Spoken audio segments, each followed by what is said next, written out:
Plessy Monica from Satyam Homeopathy. So ఇవాళ నేను acidity నుంచి సఫర్ అయ్యే వాళ్ళు ఎలాంటి డయట్ ఫాలో అవ్వాలి అనేది మీ అందరితో షేర్ చేసుకోవాలనుకుంటున్నాను. సో ఈ అసిడిటీ అంటే ఈ రిఫ్లెక్స్ అనమాట, యాసిడ్ రిఫ్లెక్స్.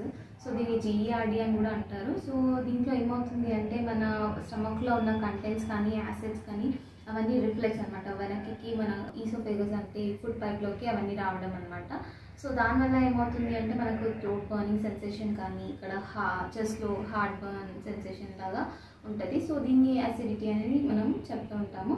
సో ఇదొకటే కాకుండా వేరే కారణం కూడా ఉండొచ్చు, లేదంటే ఏదైనా స్టమక్ ఇన్ఫెక్షన్స్ ఉండొచ్చు, లైక్ బ్యాక్టీరియల్ ఇన్ఫెక్షన్స్, అట్లా దానివల్ల కూడా ఈ యాసిడ్ రిఫ్లెక్స్ అనేది జరుగుతూ ఉంటుంది అనమాట. సో ఈ అసిడిటీ ఉన్న వాళ్ళు ఎక్కువగా ఏంటి అంటే స్పైసీ ఫుడ్ ఎక్కువగా తీసుకోకుండా ఉంటే చాలా మంచిది. సో ఈ అసిడిటీ ఉన్న వాళ్ళు ఇలాంటి ఫుడ్సే తీసుకోవాలి అనేది పర్టికులర్గా అలా ఏమి ఉండదు. అన్ని ఫ్రెష్ ఫ్రూట్స్ అండ్ వెజిటేబుల్స్ అన్నీ తీసుకోవచ్చు, నో ప్రాబ్లం. కాకపోతే ఫుడ్ ప్యాటర్న్ అనేది, రెగ్యులర్ ఫుడ్ ప్యాటర్న్ అనేది మెయింటైన్ చేయాల్సి ఉంటుంది. So time to time food తీసుకునేది, ఎక్కువగా లాంగ్ టర్మ్ గ్యాప్ రాకుండా time to time food patterns అనేది మెయింటైన్ చేయడం చాలా ఇంపార్టెంట్ అనమాట.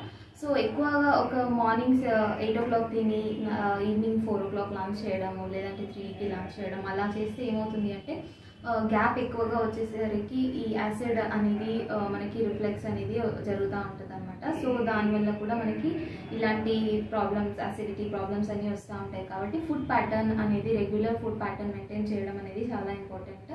సో దాంతోపాటు ఎక్కువగా స్పైసీ ఫుడ్స్ కానీ, పుల్లగా ఉన్న ఫుడ్స్ కానీ ఇలాంటివన్నీ అవాయిడ్ చేస్తే బెటర్గా ఉంటుంది.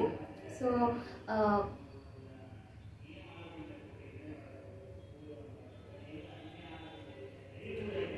ఫుడ్స్ వరకు వచ్చేసరికి అన్ని ఫ్రెష్ లీఫీ వెజిటేబుల్స్ కానీ ఫ్రూట్స్ అలాంటివన్నీ తీసుకోవచ్చు.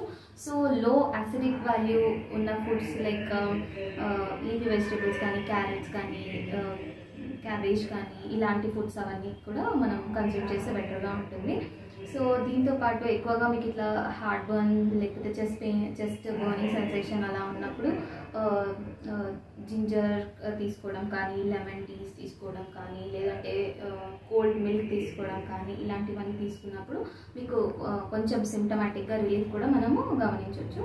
సో దాంతోపాటు ఎక్కువగా ఈ జంక్ ఫుడ్ అనేది కానీ, ప్రాసెస్డ్ ఫుడ్ అనేది కానీ, ఈ మీట్, రెడ్ మీట్ ఇలాంటివన్నీ అవాయిడ్ చేస్తే చాలా బెటర్గా ఉంటుంది ఈ అసిడిటీ ప్రాబ్లం అనేది.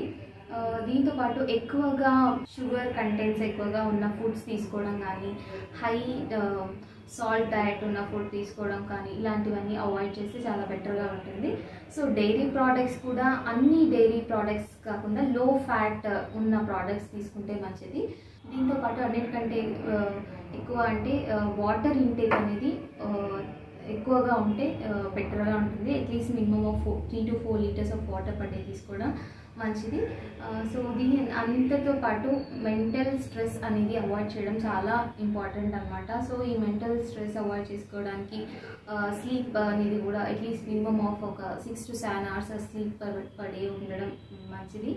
సో దాంతోపాటు ఎక్సర్సైజెస్, రెగ్యులర్ ఎక్సర్సైజెస్ అనేది at least brisk walking at least for 30 minutes per day అనేది చేయడం కూడా చాలా important. So that it helps you in better digestion అనమాట.